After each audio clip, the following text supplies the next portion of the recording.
මෙරට ප්‍රකට රංගන ශිල්පිනියක හා නිරූපිකාවක් වූ අකුෂ්ලා සෙල්ලයියා අභාව ප්‍රාප්ත වී තිබෙනවා. 1978 වසරේදී ඉතාලි සිනමා පටයක් කරහා සිනමාවට පිවිසි ඇය පසුව තාසන්දා පෙමෑන්, තවලම, බාඳුරාමල්, රෑමනමාලි, හිතත් හොඳයි වැඩත් හොඳයි වැනි සිංහල චිත්‍රපට රැසකද රංගනයෙන් දායකත්වයේ දැක්වුවා.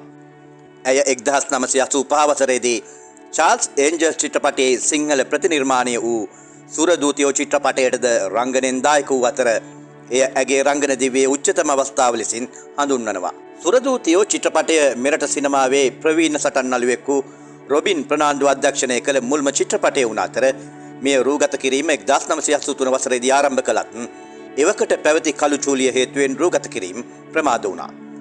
එම සිනමාපටය සඳහා ඇයට අමතරව විශාකා සිරිවර්ධන සහ රෝසි සේනානායකද රංගනයෙන් දායකත්වයේ දැක්වුවා. සුරදූතියෝ චිත්‍රපටය තුළින් මත්ද්‍රව්‍ය චාවාරම, ව්‍යාජ මුදල් නෝට්ටු මුද්‍රණය වැනි ක්‍රියාවන් පිළිබඳ නිරූපණය වූ අතර එම චිත්‍රපටයේ රංගනයෙන් දායක වෙමින් අකුෂ්ලා සෙල්ලයියා විශිෂ්ට රංගනයක නිරත වුණා. එමෙන්ම තමන්ගේ විලාසිතා ව්‍යාපාරයක් ආරම්භ කළ ඇය ජාත්‍යන්තර මට්ටමේ නිලියකසේම ජාත්‍යන්තර මට්ටමේ නිරූපිකාවක්ද වූවා. මේ යන විට ඇය 67 වැනි වී පසු වුණා.